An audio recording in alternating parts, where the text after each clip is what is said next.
মধ্যপ্রাচ্যের অস্থিতিশীল পরিস্থিতির মধ্যে হরমুজ প্রণালী দিয়ে বাংলাদেশি পতাকাবাহী জাহাজগুলোর নিরাপত্তা নিশ্চিত করতে ইরানের প্রতি আবারও অনুরোধ জানিয়েছে বাংলাদেশ।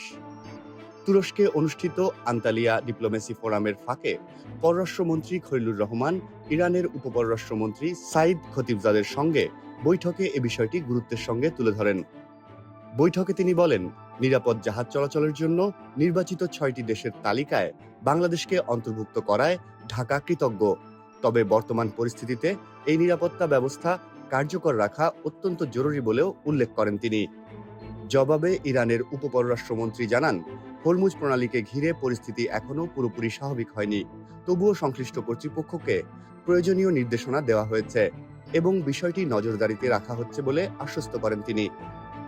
বাংলাদেশ রেড ক্রিসেন্ট সোসাইটির পক্ষ থেকে ইরানে জরুরি চিকিৎসা সামগ্রী পাঠানোর উদ্যোগের প্রশংসা করেন জাহনাবাদী।